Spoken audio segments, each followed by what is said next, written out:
name is Ashley Davidson. I'm a registered psychotherapist here at Energy Tap, and I work with a lot of folks who struggle with substance use issues or behavioral addictions.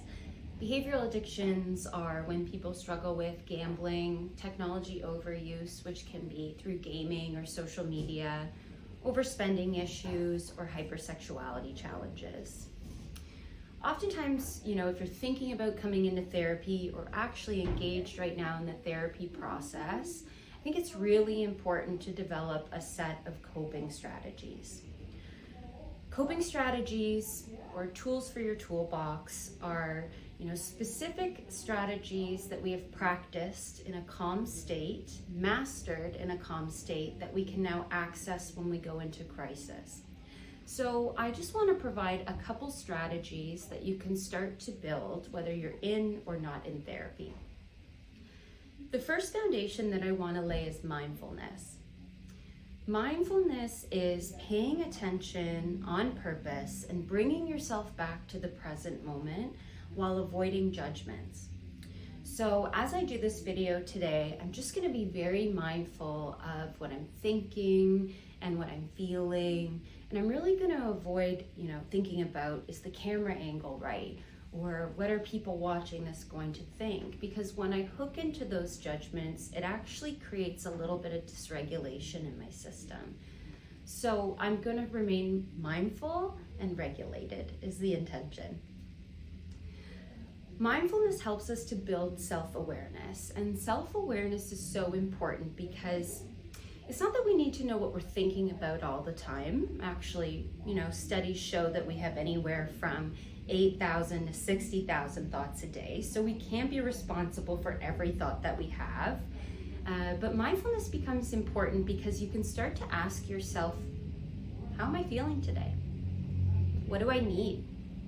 How can I do that?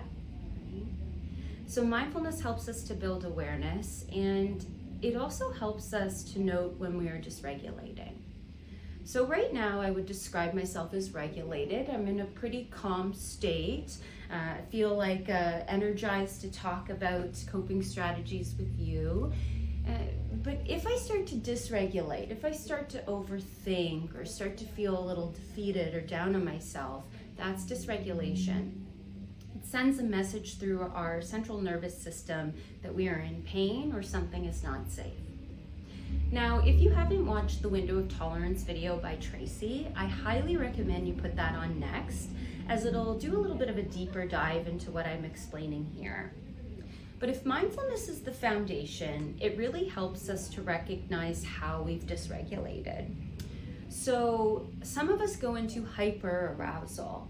This is a surge of energy through our system. It's when we start to feel anxious. Some people hook into anger, irritability. So there's energy being produced.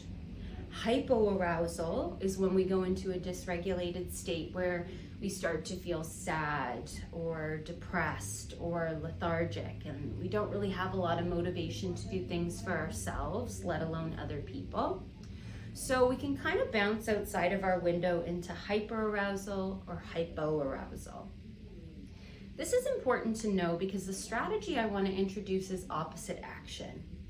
It's basically, we have to know which way we've shot out of our window because the coping strategy that's going to work for us is actually the opposite. For example, I have a deadline to meet for a paper. I start to stress out that I'm not going to get the paper done. I go into hyperarousal.